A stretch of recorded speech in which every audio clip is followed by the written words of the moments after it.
Bonjour et bienvenue dans ce tuto sur Kotlin. Alors ça faisait un petit moment qu'on n'avait pas fait de Kotlin et du coup je me suis dit que j'allais vous faire un petit tuto sur une fonction, enfin un ensemble de fonctions, les coroutines. Alors jusqu'à présent les coroutines c'était un petit peu l'argument de vente du langage Go. C'est vrai que ça permettait de faire du traitement comme ça en parallèle, sans se soucier de quoi que ce soit. On a envie de faire des traitements en parallèle, des traitements asynchrones, eh bien on balance tout dans des coroutines.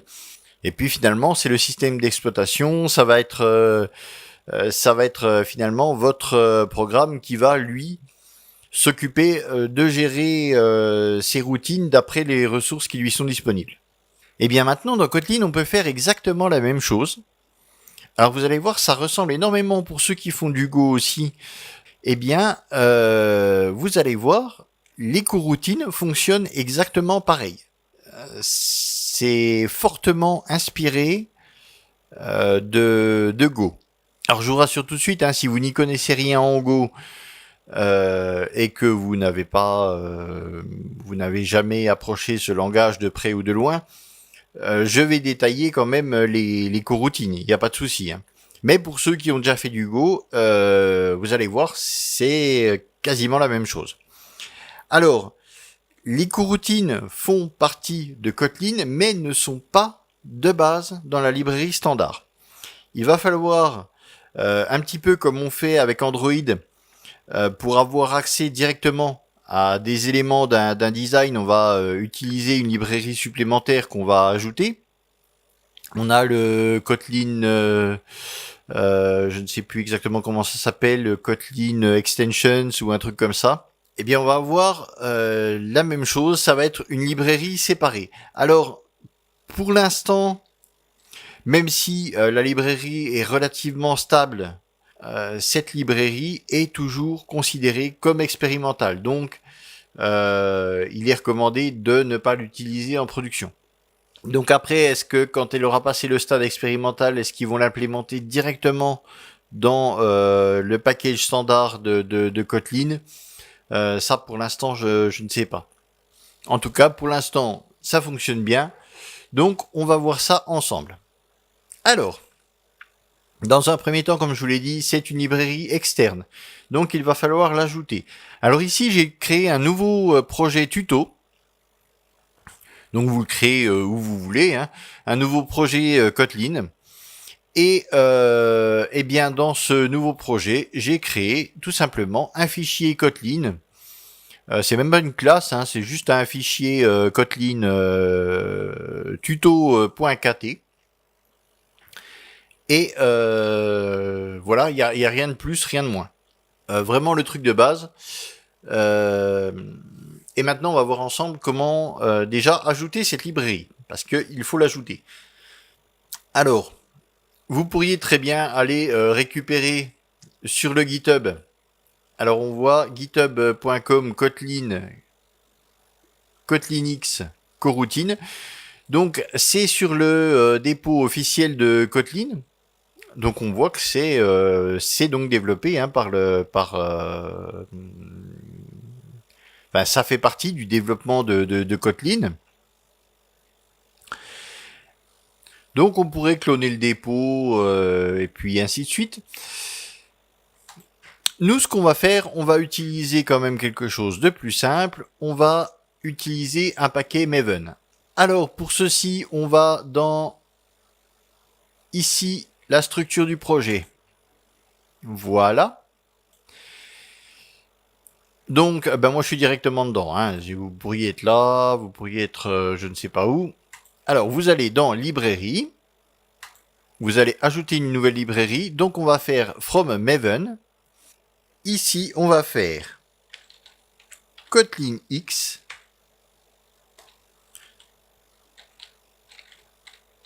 Coroutine. Core. Alors, on va lancer la recherche. Donc ça peut être un petit peu long. Hein. Voilà. Donc on voit que on en a trouvé 5. Donc ici, on va aller chercher la 0.19.3. Je vais pas aller chercher l'alpha, je vais prendre une version stable.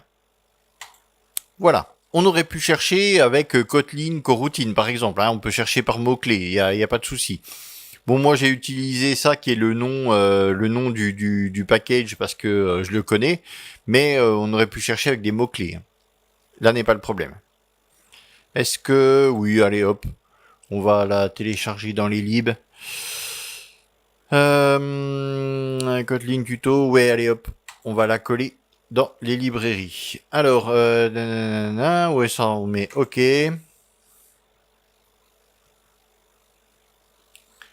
Ça a été OK, ça a été vu. Donc maintenant, on voit qu'il a été ajouté ici. Je fais Apply et je fais OK. Voilà. Et donc maintenant, j'ai ma nouvelle librairie qui a été ajoutée dans mes librairies ici. Voilà. Donc maintenant, passons à la partie intéressante, c'est-à-dire le code, la démonstration. Alors, on va se faire une fonction main. Tac, voilà. Donc ici, j'ai ma fonction main. Et maintenant, on va vouloir utiliser cette librairie. On va se faire un petit traitement en parallèle. Donc, on va se faire un petit println. Non. Voilà. Println, ici, on va mettre début. Voilà. Rien de bien compliqué. Alors, pour lancer une go-routine, vous voyez l'influence, je dis go-routine, c'est une co-routine. Alors, on va utiliser launch. Donc launch, ça fait partie du package, vous voyez qu'on a, donc on voit ici, c'est marqué Kotlinix coroutine expérimentale. Donc on voit que launch, ça fait partie de ce nouveau, de cette nouvelle librairie coroutine. Donc voilà. Alors on voit qu'il me met. Simplement ici, je vais enlever launch et je vais mettre un astérisque pour dire que j'importe toute la librairie, tout ce qui est dans expérimental. Parce qu'on va avoir besoin de plusieurs choses, donc ici je m'embête pas. C'est peut-être pas ce qu'il y a de plus efficace, mais voilà. Ici on cherche pas l'efficacité, on cherche la démonstration.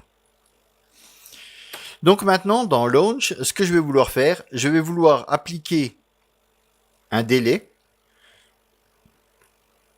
Et passé ce délai, on va juste faire un println de hello. Alors, on va déjà faire notre println. Non, il ne veut pas. Voilà, println de hello.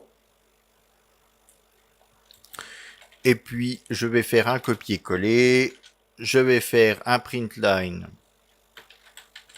de world. Et ici, un println de fin. Voilà. Alors maintenant, maintenant, si je lance ça, qu'est-ce qui se passe? Tiens, on va pas faire de délai pour l'instant, on va lancer ça.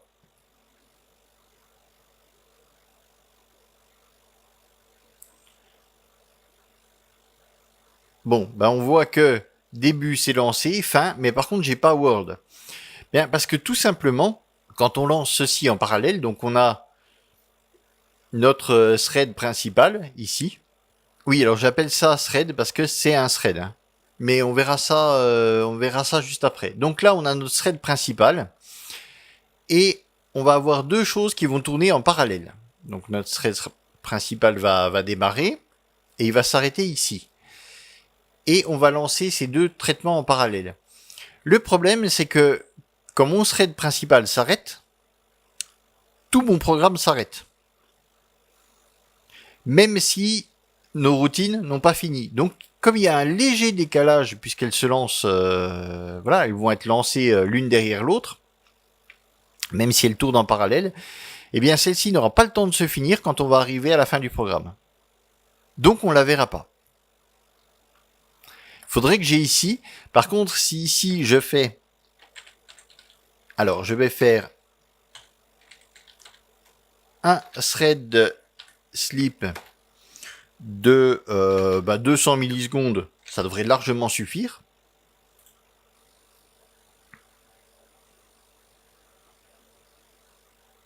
Voilà, donc là j'ai assez de temps pour que mes deux routines en parallèle s'exécutent. Tout à l'heure, je n'avais pas assez de temps dans le programme principal, dans le thread principal, pour que ces deux routines se finissent. Et donc la première pouvait s'exécuter, mais la deuxième n'avait pas le temps de s'exécuter, que le programme était déjà fini. Donc on le comprend bien, comme c'est pas bloquant, il va falloir que justement, à un moment ou à un autre, je bloque mon programme pour attendre que ces routines soient finies. Si ici, alors, voilà, je vais faire comme ça. Et si j'ajoute un délai, comme je vous l'ai dit tout à l'heure, on va voir, eh bien, elles ne pourront pas s'exécuter. Alors, allons-y. Comment on ajoute un délai dans une coroutine? Alors, il faut bien voir que là, c'est un thread principal. Je ne l'ai pas appelé routine, je l'ai appelé thread, parce que c'est un thread. Et ici, c'est des coroutines. Donc c'est un mécanisme différent.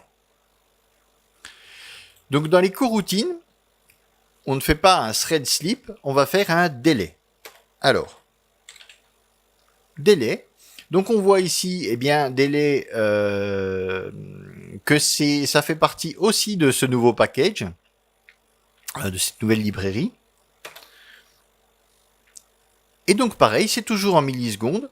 Donc ici, on va mettre, on va pas mettre grand chose, on va mettre, allez, 1 seconde.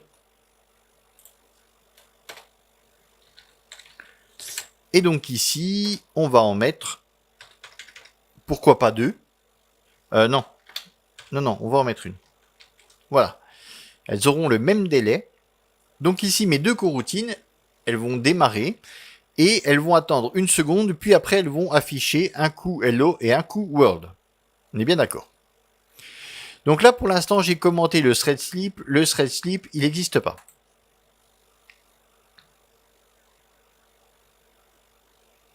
Voilà, donc c'est ce que je vous expliquais tout à l'heure.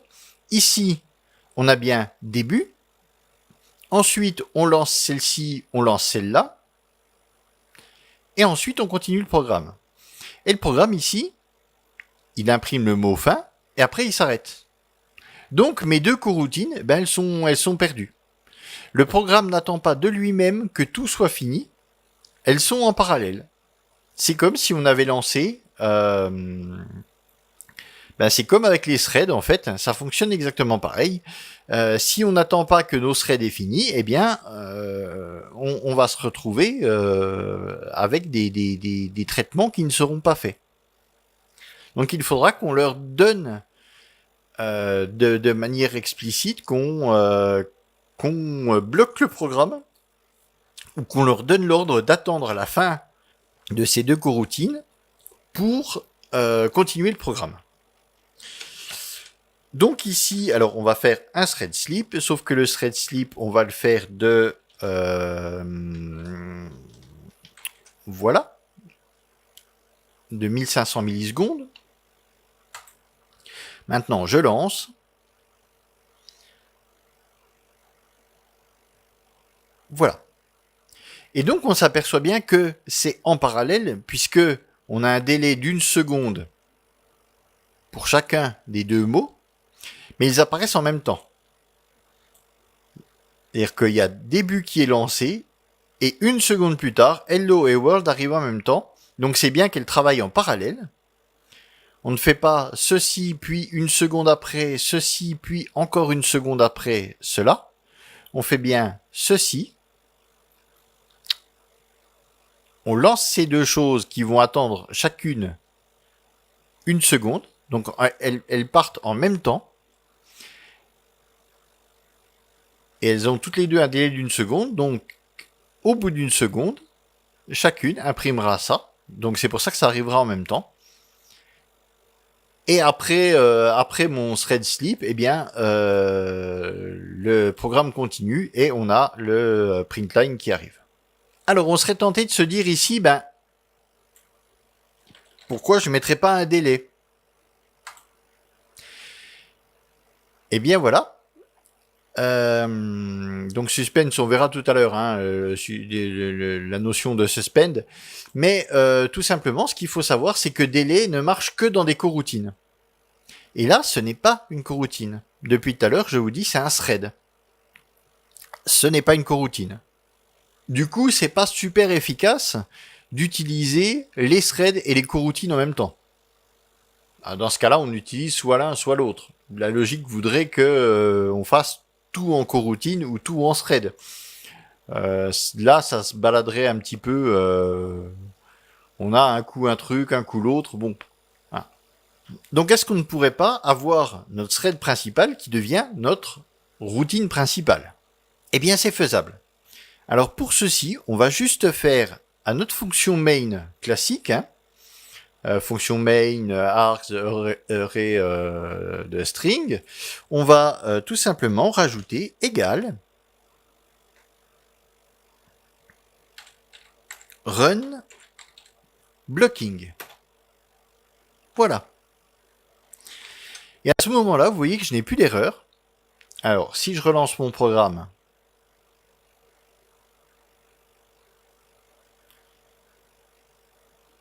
eh bien, j'ai le même fonctionnement, pas d'erreur, pas de souci. Bon, j'ai quelques warnings hein, depuis tout à l'heure, mais c'est parce qu'on utilise une librairie qui est expérimentale et aussi parce que dans cette version de la librairie, la version de Kotlin préconisée, c'est une version antérieure à celle que j'ai installée. Moi, j'ai installé la dernière. Voilà. Mais ça ne pose pas de problème. Hein. Techniquement, on voit que ça fonctionne. Simplement, il nous lève des warnings parce que voilà, ça correspond pas exactement à ce qu'il voulait et ainsi de suite. Mais ça fonctionne. Donc les warnings, là concrètement, on s'en fout quoi. Donc ici, en rajoutant égal run blocking, on va transformer ceci non plus en thread principal, mais en coroutine principale. Et donc maintenant, délai fonctionne très bien. Parce que je suis dans une coroutine. Donc quand on utilisera les coroutines, ben, plutôt que d'utiliser un thread principal, on préférera utiliser une coroutine principale. Comme ça, on a le même mécanisme tout le long du programme. Voilà, ça nous permettra d'avoir une cohérence et de ne pas utiliser un système et puis un autre. Donc ici, voilà, on va transformer, grâce à ce mot-clé, on fait égal run blocking, et ça nous permet d'avoir toute cette fonction-là. Ça va nous permettre de la transformer en coroutine, plutôt que d'utiliser des threads. Alors maintenant, donc c'est bien beau, mais comme on l'avait vu avec les threads, mettre un délai, c'est pas forcément là c'est très bien parce que notre délai il est fixe et on le connaît. Donc on sait que ici si on attend 1500 millisecondes, on est bon puisque chacune des coroutines attend une seconde, 1000 millisecondes.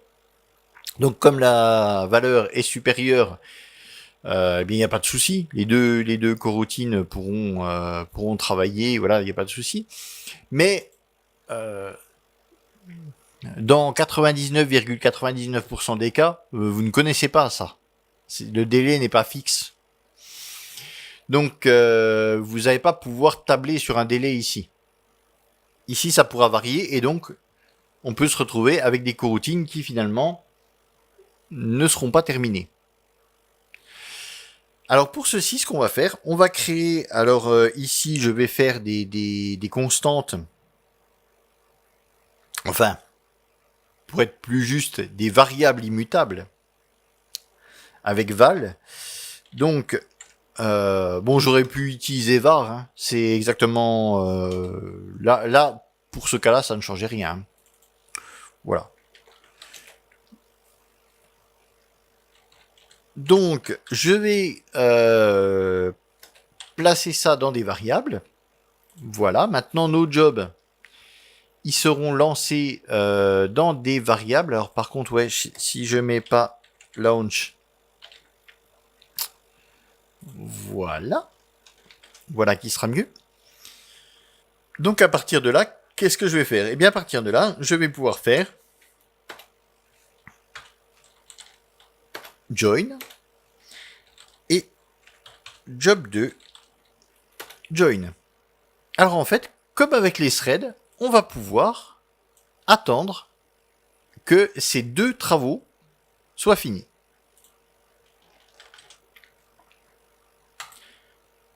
Alors maintenant, je relance. Voilà. Donc ça fonctionne bien. Donc ici, on va attendre tout simplement que job 1 soit fini. Une fois que job 1 est fini, le programme continue. Et à la ligne suivante, qu'est-ce qu'il fait? Il attend que job 2 soit fini. Alors normalement, ils sont terminés en même temps, quasiment. Donc lui va arriver là, il va voir que job 2, il est fini. Alors il va continuer. Mais tant que job 1 et du coup job 2 ne sont pas finis, eh bien, le programme sera bloqué. Alors ce que je peux faire, si je suis sûr que job 1, voilà, est plus court que job 2, je peux tout simplement, et très logiquement, je peux juste attendre que job 2, qui est le job le plus long, que job 2 soit fini. Je suis sûr qu'une fois que celui-ci sera fini, comme celui-ci est plus court, eh bien il sera aussi automatiquement fini. Voilà.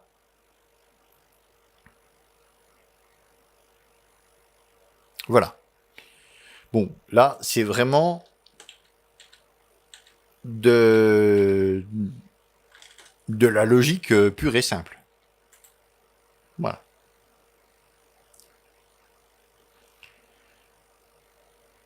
Et d'ailleurs, on voit, comme tout à l'heure aussi, mais c'est vrai que je l'ai pas souligné, on voit que World arrive avant Hello. Donc on voit bien que c'est complètement asynchrone, que c'est voilà, chaque job s'effectue indépendamment l'un de l'autre. Donc ici, on voit que finalement, c'est le job 2 qui est terminé avant le job 1. Donc là, clairement, on n'est plus embêté du tout, puisque eh bien, on a deux jobs en parallèle. Eh bien, simplement, grâce à ça, ici, on va bloquer le programme tant que job 1 et job 2 ne sont pas finis. Donc on a le même principe dans les threads. Hein. Donc là, il n'y a pas de souci. Alors maintenant, bon, alors, c'est bien beau cette histoire, mais on se dit, tiens, ici, on a un délai, et on a un mot à imprimer. Et là, pareil. Bon. En toute logique, on va se faire une petite fonction pour traiter ça. Alors allons-y. On va se faire une nouvelle fonction. On va appeler ça say. Et puis, qu'est-ce qu'on va... Allez, on va appeler ça sayDelay. Et puis, on va prendre une variable time qui sera un long et une variable, comment on va appeler ça? Si, on va appeler ça word. Allez, words. Qui sera une chaîne de caractères. Voilà. Donc là, on va pouvoir spécifier dans notre fonction. En fait, on va spécifier ça. Hein, on va vouloir mettre le délai et le printline dans une fonction. Et cette fonction, eh bien, on lui passera le délai et la string à afficher. Et comme ça, on remplacera tout ceci. Le corps de chacun de nos jobs. Là. Alors, qu'est-ce qu'on va faire? On va faire délai, qui sera équivalent à time. Hein, ça, c'est logique. Et on fera un print line de word. Words, c'est au pluriel. Alors, pour l'instant, je fais comme si j'avais rien vu. Hein. Alors, say delay. Alors ici, on avait mis 1000. Et puis, on va faire hello. Ah bah ouais, si je faisais une chaîne de caractères, ce serait quand même beaucoup mieux. Et pareil, say delay. 1000. Alors, j'aurais même pu mettre une valeur par défaut. Ici, ça aurait été... voilà, j'aurais pu mettre 1000 par défaut. Bon, hein, on va pas s'embêter, c'est... Là, c'est juste pour la démonstration. Donc là, c'est bien sympathique, mais... Voilà. Donc, je l'ai ignoré jusqu'à présent exprès. Mais on voit que délai, délai ne peut être utilisé que dans une coroutine. Et ici, on n'est pas dans une coroutine. Donc comme tout à l'heure, ici c'était un thread. Donc là pareil, c'est une fonction classique, donc on ne peut pas. On pourrait faire un thread slip, mais on ne peut pas faire de délai, parce que c'est pas une coroutine. Alors à l'intérieur de la fonction, je pourrais créer une coroutine avec launch. Mais moi je veux l'utiliser dans des coroutines, donc je pourrais très bien lancer des coroutines dans des coroutines. Donc moi j'aimerais que cette fonction-là puisse être utilisée dans des coroutines. Puisque en plus, ici, ma fonction principale est aussi une coroutine. Donc je pourrais directement l'appliquer aussi dedans. Donc pour faire ça, eh bien, il suffit d'ajouter avant la fonction le mot-clé suspend. Voilà. Et maintenant, on voit que je n'ai plus de soucis. Donc en fait, suspend va déterminer une fonction utilisable dans des coroutines. Alors on ne pourrait pas l'utiliser dans un thread, hein, puisqu'il y a délai, donc ça ne marcherait pas. Ça produirait une erreur. Donc il faut absolument que cette fonction soit appelée depuis une coroutine. Donc ici, comme on a le thread principal, enfin, la fonction principale, la fonction main, ce n'est plus un thread, c'est une coroutine, depuis qu'on a ajouté égal run blocking. Donc je pourrais directement l'utiliser dedans. Et sinon, je pourrais maintenant l'utiliser depuis mes jobs 1 et 2, qui sont des coroutines, qu'on a déclarées avec launch. Donc là, il n'y a pas de souci. Par contre, si ici, je n'avais pas run blocking comme tout à l'heure, et que j'avais un système de thread slip, eh bien, je ne pourrais pas utiliser say delay. À cause du mot-clé suspend, say delay n'est utilisable que dans des coroutines. Mais par contre, on peut, comme il est utilisable dans des coroutines, on va lui dire, ben tiens, toi tu ne seras utilisé que dans des coroutines, mais donc du coup, eh bien, tu pourras exploiter par exemple delay. Donc allons-y. Je vais faire un petit enregistrement. Voilà. Allons-y. Et voilà. Et là, on a à nouveau le même fonctionnement. On voit qu'il n'y a pas de souci. Et notre fonction prend bien en charge le délai, comme c'était le cas tout à l'heure. Alors, maintenant, voyons autre chose. Alors, je vais enlever tout ça. Voilà. Alors, si je voulais automatiser ma création de coroutine, eh bien, je pourrais faire une boucle for, par exemple, qui irait de 1 à je sais pas combien, et qui, à chaque fois, utiliserait launch pour lancer une coroutine. Alors, on peut faire aussi avec une liste. On peut faire autrement. On va faire val job sera égal à liste. Alors, on va utiliser, voilà, cette liste-là. Et ici, on voit que on peut passer un paramètre, le paramètre size. Donc ici, tac, on va faire comme ceci. Voilà. On va faire une liste size 10. Et dedans, on va créer notre coroutine. Alors ici, on va faire delay 500. Et puis, on va faire un print d'un tiret. Donc, ce qui va se passer, c'est que ici,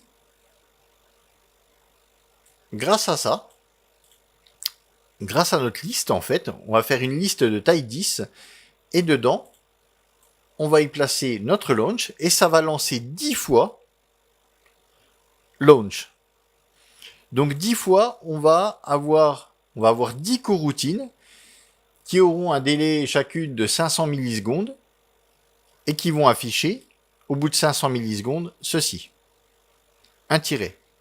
Donc là, c'est bien beau, mais on va avoir nos 10 coroutines. Donc, ce qu'il faudrait faire, maintenant, il va falloir attendre que les 10 jobs soient finis. Bon, admettons qu'on en ait 20. Voilà, il faut attendre que les 20 jobs soient finis pour continuer notre programme. Sinon, il manquera des tirets. Donc maintenant, on pourra faire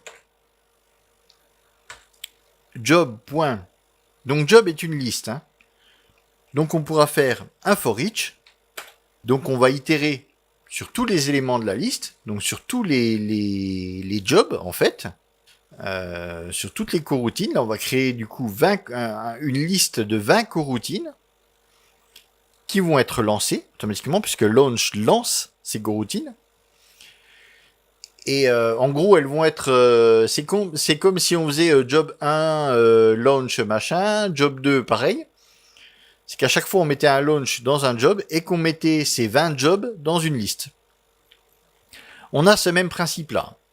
Si à chaque fois, on ajoutait... on créait 20 jobs et qu'on les ajoutait dans une liste.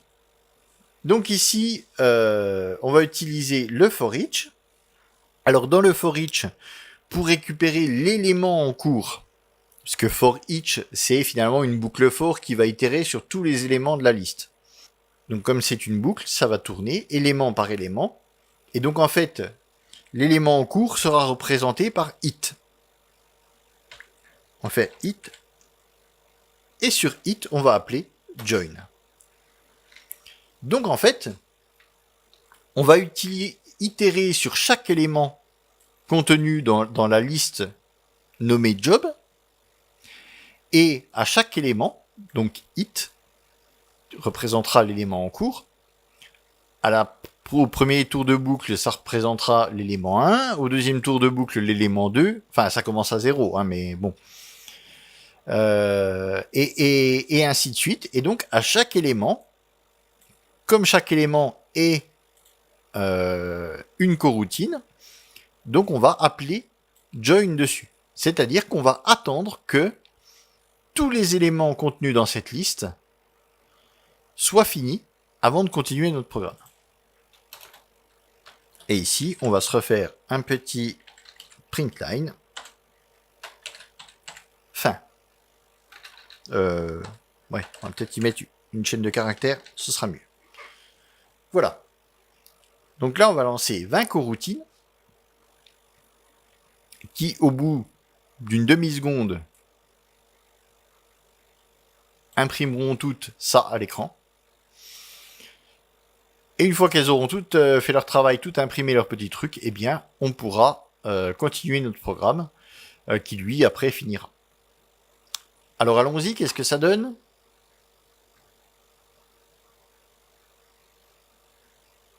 Hop, voilà. Juste ici, je vais rajouter, voilà, un petit retour ligne avant pour que fin se retrouve là. Tout simplement. Donc là, on a vu, tout s'est imprimé en même temps. Bah oui, c'est normal, c'est des coroutines, hein, donc on les a toutes lancées les 20. Et puis, là, je vais pas m'amuser à les compter, mais on a les 20. Hein. Et puis donc, du coup, comme elles ont été lancées quasiment en même temps, hein, il y a un délai de quelques nanosecondes, je sais pas, ça dépendra ça dépendra de votre bécane, mais Voilà, là on verra pas de différence, donc du coup tout s'affichera en même temps. Et après, notre programme continuera. Mais on voit bien qu'il a attendu que tout est fini. Donc là déjà, premièrement, on voit que on a pu, grâce en passant par une liste, eh bien on a pu créer, automatiser le lancement de coroutines. Alors, comme je vous dis, on aurait pu faire ça avec une boucle for classique. Hein. On aurait été de 0 à... Ben là, on aurait été de 0 à 19, donc tant que l'index était inférieur à 20, on itérait. Mais voilà, on peut faire comme ça aussi, stocker dans une liste. Alors, on spécifiera la taille de la liste, tout simplement. Et puis, stocker des coroutines qui en même temps seront lancées. Et donc après, faire un for each dessus et juste attendre que tout soit fini. Alors ça, c'est la première chose. La deuxième chose qu'on peut voir, c'est que ben là, j'ai lancé 20 coroutines en même temps et on voit que ça ne dépend pas du nombre de cœurs de ma bécane. Puisque je n'ai pas un ordinateur qui dispose de 20 cœurs. Donc ici, notre matériel, bien sûr, les performances dépendront de notre matériel, mais nous, ici, on ne gère absolument rien. On ne s'est pas occupé de savoir ce qu'on avait en mémoire et de savoir ce qu'on avait, le nombre de cœurs qu'on avait, voilà. On lance nos coroutines, enfin nos coroutines, décidément, et on lance nos coroutines et bah du coup, on s'en fout. Le travail, il se fera quand il pourra. Alors, bon, ok, je vous vois venir. Vous allez me dire, ouais, mais bon, avec 20 jobs, voilà. C'est peut-être pas très représentatif. Ok. Alors, on part sur 100 000 coroutines. Donc là, si on se rappelle bien, l'underscore, en fait, il est pas... en fait, il n'existe pas à la compilation. Hein. À la création du bytecode, il n'existe pas du tout le truc. C'est juste pour nous, pour permettre de lire plus facilement. Parce que, du coup, c'est plus lisible que comme ça. Donc ça et ça, c'est exactement la même chose. L'underscore, c'est comme s'il n'existait pas. Simplement, pour nous, on voit que c'est quand même plus facile à lire 100 000 comme ça. Alors là, oui, je fais une liste de 100 000 coroutines que je vais lancer en même temps. Attention, et c'est parti.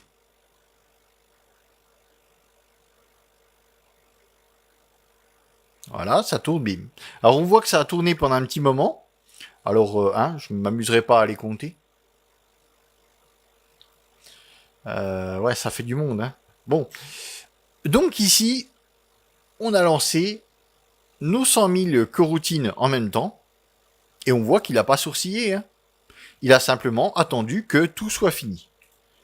Donc déjà, c'était très rapide. Bon, en même temps, c'est pas un grand truc à afficher. On n'a pas de gros calcul derrière. Hein.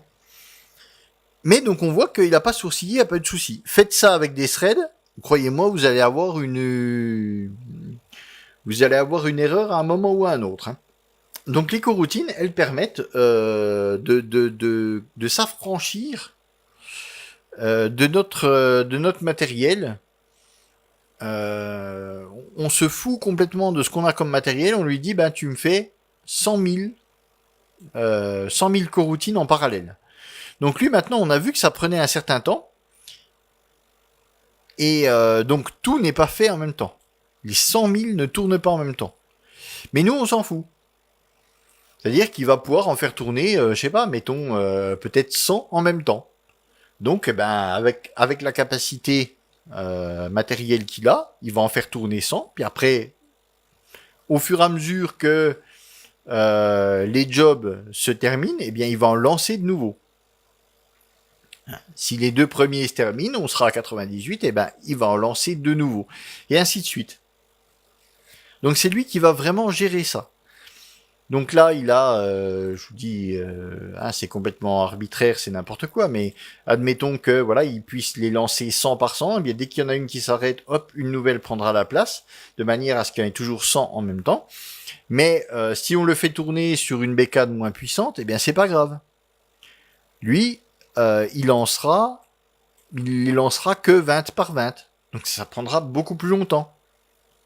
Mais ça ne plantera pas.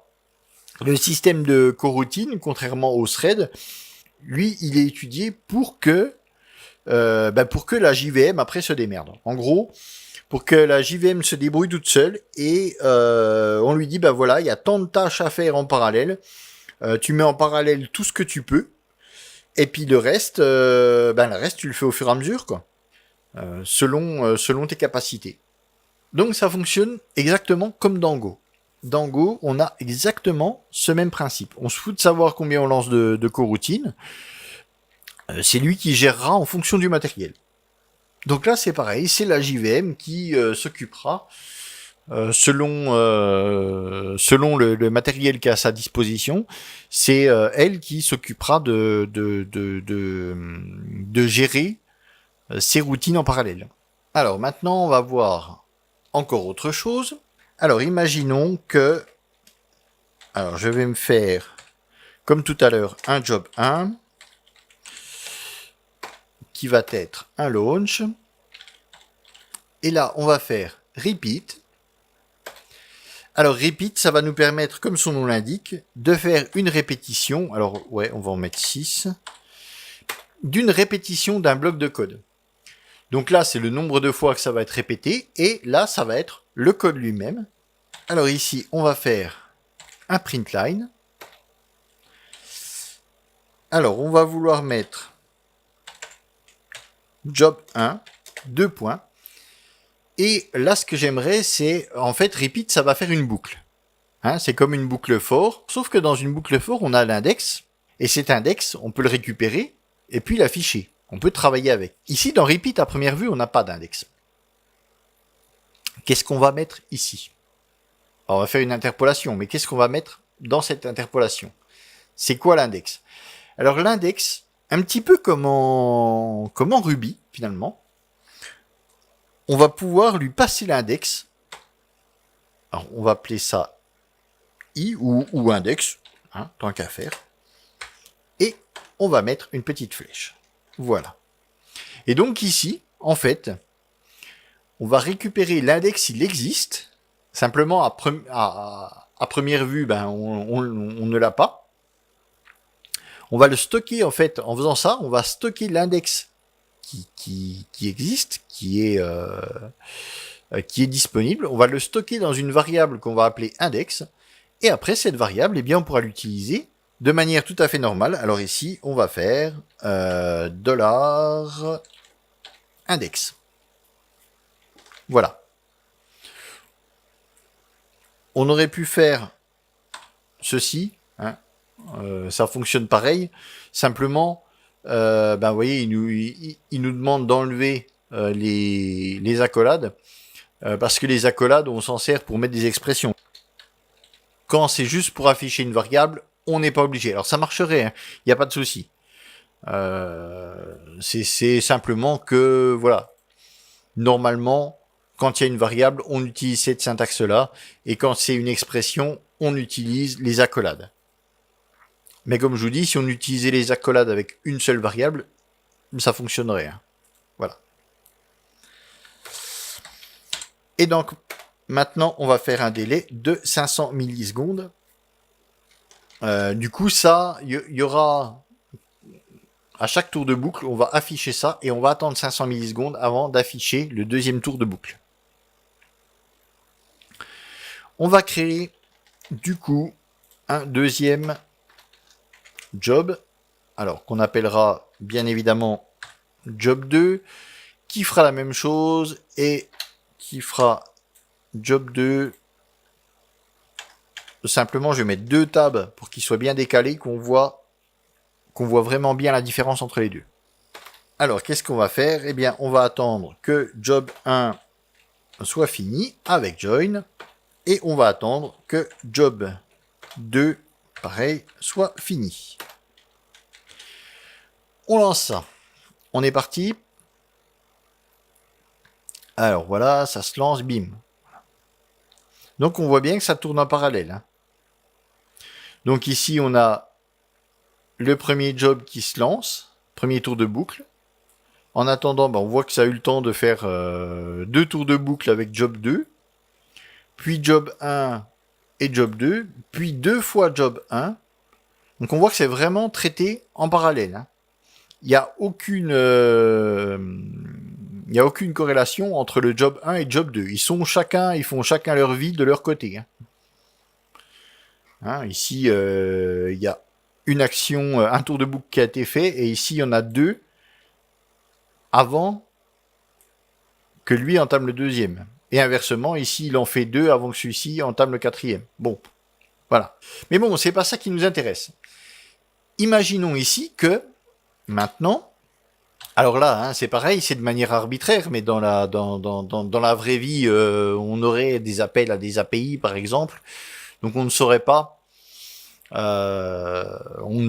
combien de temps ça mettrait.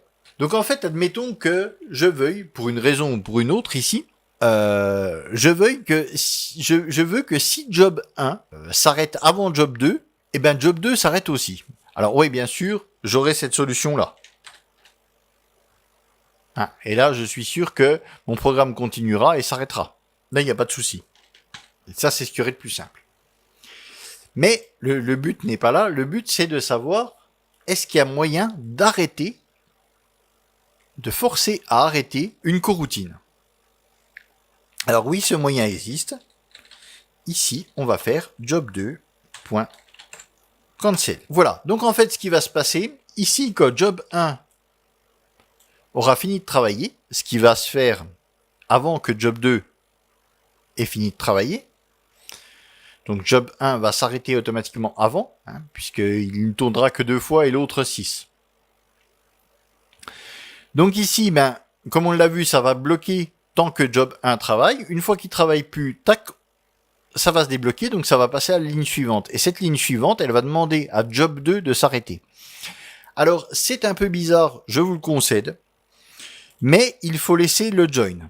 Alors on se dit, tiens, puisqu'on arrête le job volontairement, on ne va plus attendre qu'il s'arrête. Hein, ça paraît très logique. Eh bien, non, pas en Kotlin. Alors je pense que derrière, il doit y avoir des raisons qui, moi m'échappent, mais il faut quand même attendre la fin du programme, sinon ça ne marchera pas. Sinon, vous allez avoir une erreur. Il voudra pas compiler. Il va vous lever une erreur. Donc en fait, ces deux-là doivent être associés.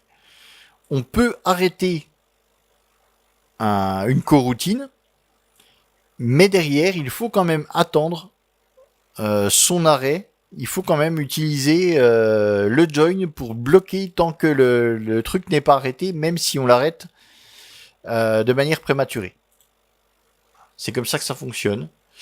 Donc là, allons-y. Alors, voilà, on est parti. Voilà. Donc ici, on a bien job 1 qui est lancé et job 2 aussi. Donc voilà, il tourne en parallèle. Donc cette action va être répétée 2 fois. Donc la première fois, la voilà.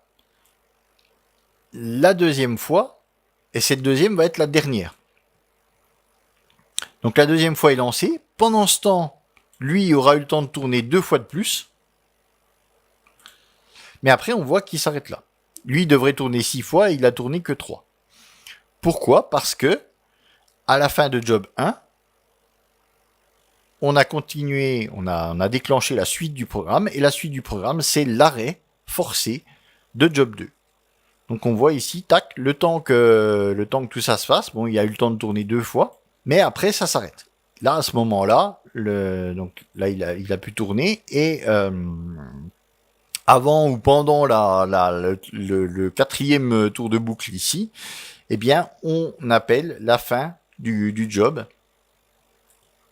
Et on voit quand même qu'il faut laisser join pour que ça fonctionne. Alors, heureusement, même si le cheminement est un peu bizarre, on arrête, mais on attend que ce soit arrêté quand même derrière, même si explicitement on lui dit c'est fini, ben derrière il faut lui dire ben attends que ce soit fini. Bon, hein, le cheminement est un peu bizarre. Donc on a quand même quelque chose qui nous sauve un petit peu, qui est un petit peu plus logique, c'est cancel, enjoy. Donc en fait on va faire les deux choses en même temps.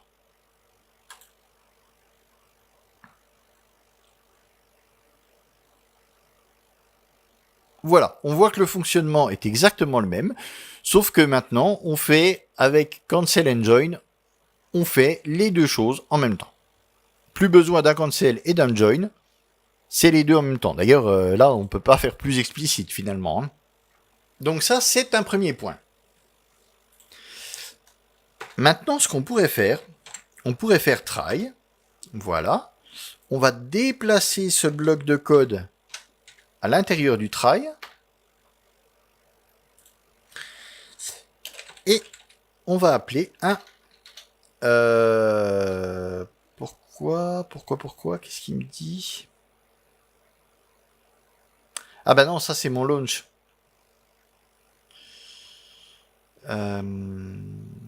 Non, c'est bon. Ça c'est le try. Voilà. Voilà. Donc ici, on va pas utiliser un try catch, on va utiliser un try finally. Et finally, on va mettre printline. Ouais, on s'en fout. Fini plus tôt.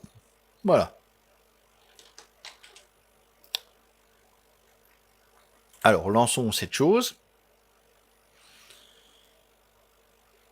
Donc, comme tout à l'heure, voilà, bim, et là, fini plus tôt. Donc ici, on a, comme tout à l'heure, on a arrêté notre job 2 après l'arrêt du job 1. On a forcé l'arrêt du job 2. Alors si mon bloc de code a exécuté, je le mets dans un try, donc il va être exécuté tout à fait normalement, comme tout à l'heure, hein, il va se lancer 6 fois. Sauf que comme il est dans un bloc try, on peut lui associer finally. Et finally, ça va imprimer ça si ce job-là ne peut pas être exécuté. Donc s'il ne peut pas être exécuté complètement. C'est ainsi qu'il faut l'entendre. C'est-à-dire qu'on va essayer de lancer ce bloc-là,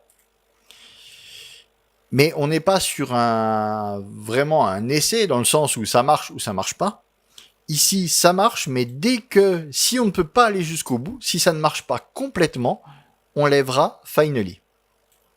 Et donc c'est pour ça que j'ai ici fini plus tôt.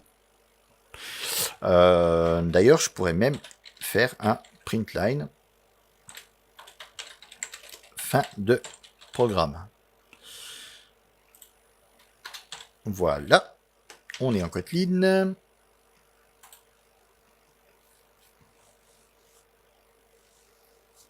Alors ça se relance, voilà.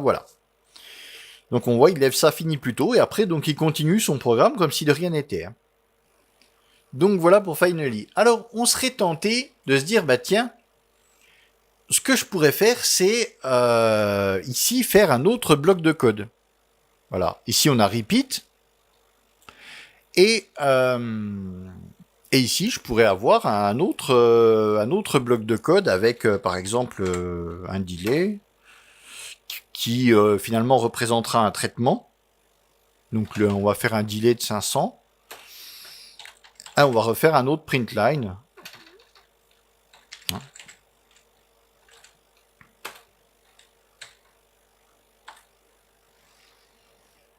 Et puis là, voilà, je vais mettre tout un tas de petits traits. Ça ira très bien. Donc ici, on va se dire, bah tiens, voilà.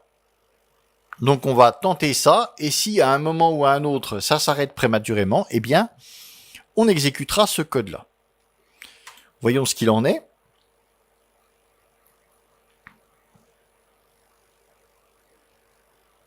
Bon, ben, j'ai juste ma première ligne qui est lancée. Le reste ne suit pas. Donc, le truc, c'est que au moment où finally va être appelé, c'est le moment où on arrête le job 2. Donc on est d'accord qu'au moment où s'arrête le job 2, on appelle finally. Et donc c'est bien cancel and join. Donc on attend, on arrête le programme et on attend qu'il soit fini.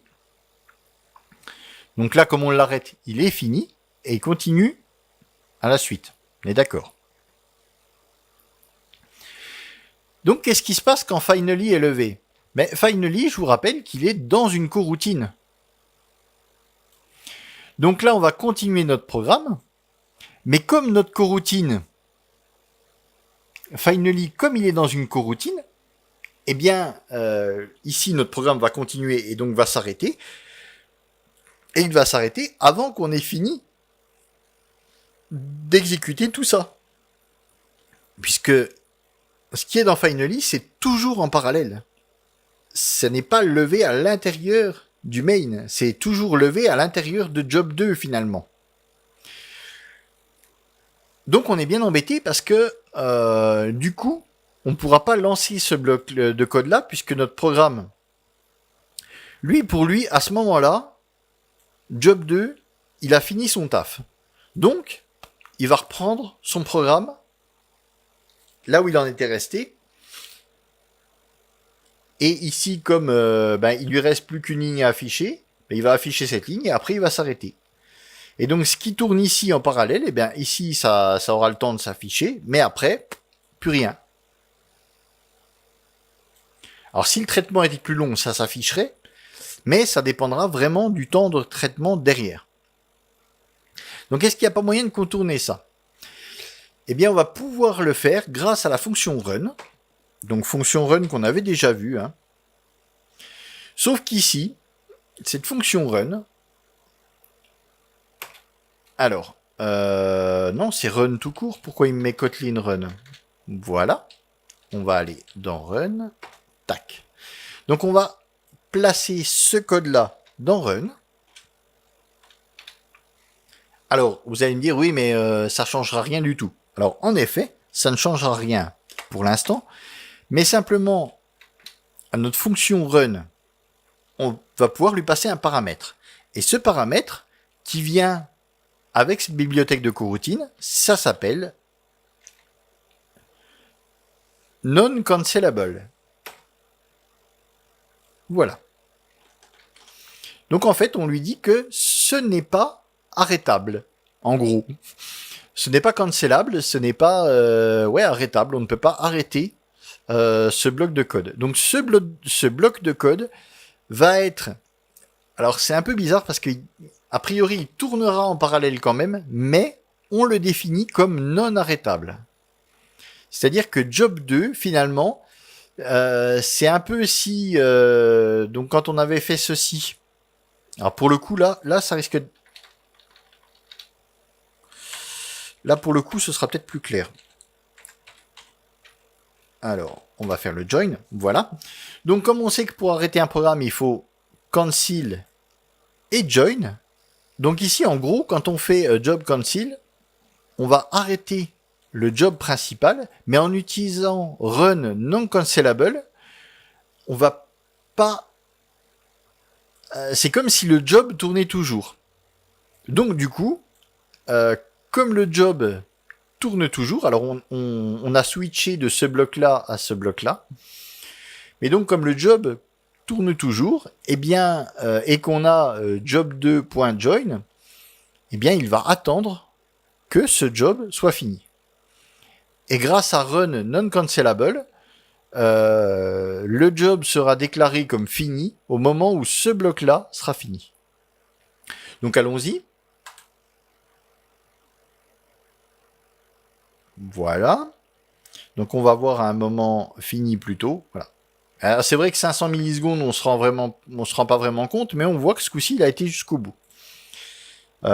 Si je mets... allez, on va monter à 2 secondes. Donc là, tout de suite, on devrait voir une différence. Voilà. Voilà. Donc on a vu que le programme s'est arrêté pendant 2 secondes. Et après, il m'a sorti ça. Et seulement après, il a continué. Donc en fait, en utilisant run avec le paramètre non cancelable, parce que run tout court, ça ne fonctionne, enfin ça fonctionnera, mais on aura exactement le même souci. Notre coroutine principale va être appelée à continuer. Et comme elle va se terminer avant la fin de ce bloc-là, eh bien, ben voilà, ce bloc, on ne verra jamais ceci.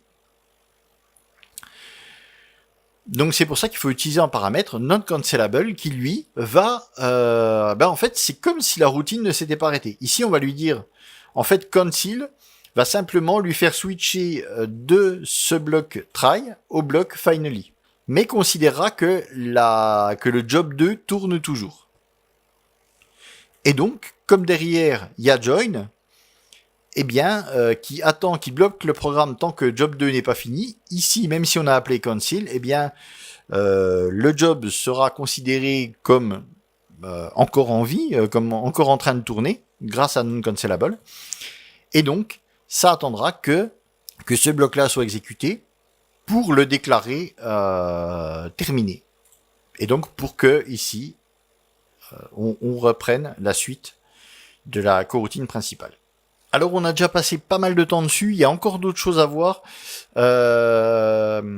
Simplement encore un petit truc avec les coroutines. Un petit truc vite fait que je vais vous montrer. On peut ici, donc là on avait un job qui était plus court qu'un autre. Maintenant on peut avoir, quand on va appeler une API, on va attendre que l'API réponde, on va attendre que l'API travaille de son côté, parce que l'API... c'est un serveur, donc si on a des calculs un petit peu complexes et on a beaucoup de monde qui fait ces calculs en même temps, bien l'API, le serveur sera un petit peu surchargé et lui, son hardware lui permettra peut-être pas de répondre tout de suite. Donc, c'est pour ça qu'on va utiliser nos coroutines pour pouvoir continuer à bosser en même temps, donc à faire des choses en parallèle. Sauf que si notre serveur est en rade, notre coroutine, elle va attendre, elle va attendre indéfiniment. Donc pour ça, ce qui serait bon, c'est d'avoir un système de timeout. C'est-à-dire d'avoir un système qui nous dit, bon ben voilà, tu fais ton job, mais par contre, dépasser un certain laps de temps, eh bien on considère que ça vaut plus le coup de continuer, quoi. Parce que on estime que ça va être trop long et que c'est que visiblement il doit y avoir une erreur. Parce que si on ne met pas un système comme ça, eh bien si le serveur est en rade, lui il s'en fout, il continuera à traiter indéfiniment et il n'aura jamais la réponse puisque le serveur il ne peut pas répondre. Alors ce qu'on va faire ici, ça je vais le virer, je vais garder que le job 1. Je vais en remettre 6. Voilà. Donc là on aura 6 fois 500 millisecondes, donc on aura 3 secondes au total, logiquement. Donc admettons que pour moi 3 secondes c'est trop long et que je veuille que ça s'arrête au bout de 1 seconde. Eh bien notre package, coroutine, il a aussi une fonction pour ça. Alors ça s'appelle with_timeout. Alors with_timeout, ici on va lui filer, on a un paramètre time qui sera un long, mais ça on s'en fout. On va pas le définir en tant que long, on va le définir. Ah bah quoi que si, tiens. Ouais, quoi que si. On va directement le mettre en tant que long. Alors on a dit 1 seconde, 1 seconde. Alors pour définir un long, on va juste rajouter L au bout. 1000 L signifiera que ce sera un long de valeur 1000. Après vous n'êtes pas obligé, hein. Si on mettait comme ici 1000, ça suffirait amplement. Voilà. C'était juste comme ça pour le fun.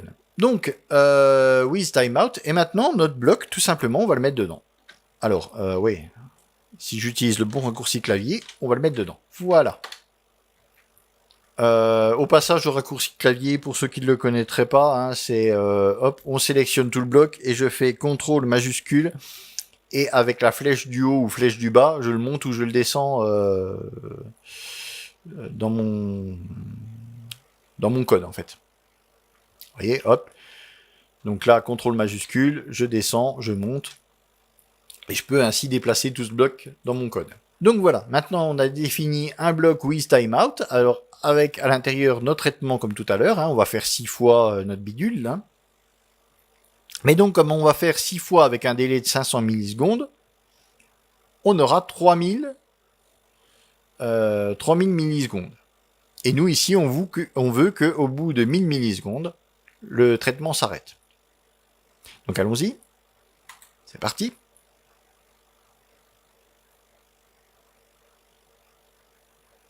Voilà. Tac, donc il aura eu le temps d'en faire 2, 2 fois 500, ce qui paraît logique. Et après, eh bien, il me lance fin de programme. Alors, on voit déjà, petit 1, que ça marche, et petit 2, qu'il ne gère pas, qu'il ne lève pas une erreur. Simplement, lui, hop, il s'arrête comme si le boulot était fait. C'est tout. Il ne va pas lever une erreur, il va pas faire d'esclandre, il va juste considérer que le job est fini. Alors c'est bien. C'est bien parce que ça ne plante pas le programme, donc notre programme continue.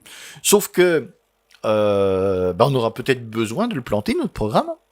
On voudra peut-être lever une exception. Ou tout simplement, on aurait bien besoin juste d'un petit message pour nous dire attends, c'était pas c'est pas fini, mais c'est parce que c'est à cause du timeout. Le job en fait ne s'est pas fini correctement. Il aurait dû en faire 6, mais dans le temps imparti, il a pu en faire que 2. Donc là-dedans, comme tout à l'heure, on pourra utiliser aussi un bloc try. Et donc, alors, hop, voilà. Voilà, je vais sélectionner tout ça. Je vais mettre le repeat là-dedans. Voilà. Et donc, mon bloc try, il attend aussi. Alors ici, on va mettre un finally, comme tout à l'heure. Finally, alors je vous repasse l'explication du run. On va pas se faire un run. On va juste se faire un petit print line. Hop, et on va mettre fini trop tôt. J'avais mis plus tôt tout à l'heure, oui. Bon, on s'en fout, c'est pareil. Voilà. Voilà pour faire juste de la déco pour faire joli. On est parti ?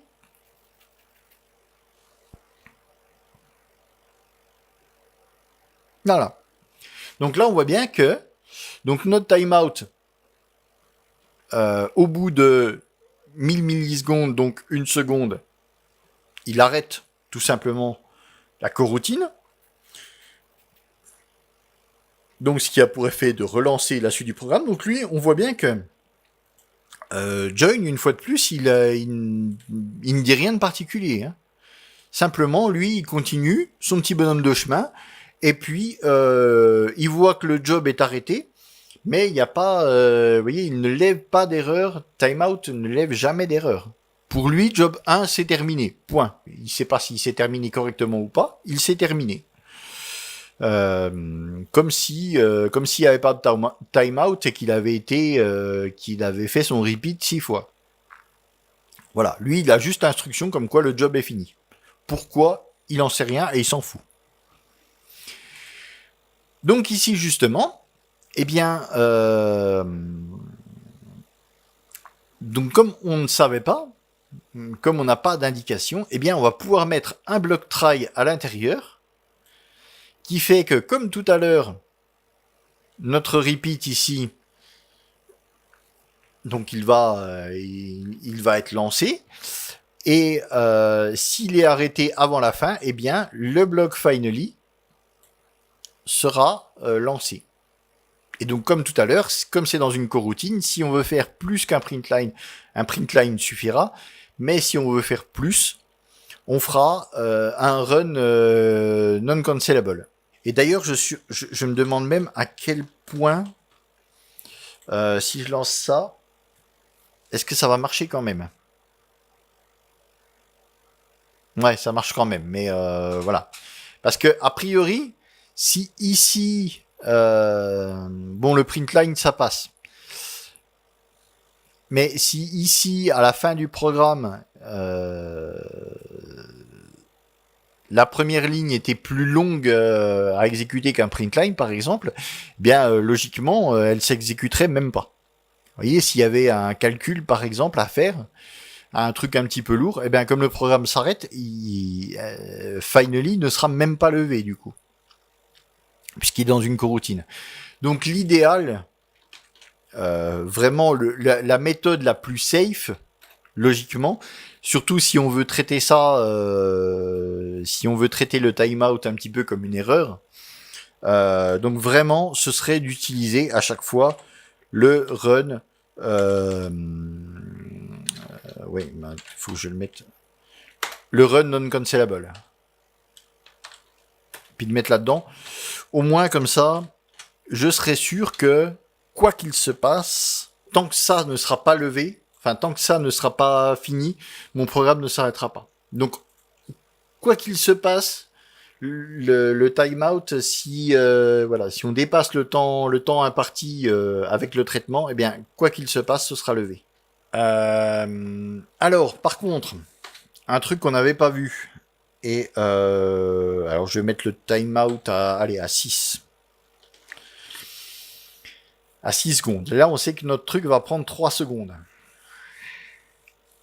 Alors oui, quelque chose avec Finally.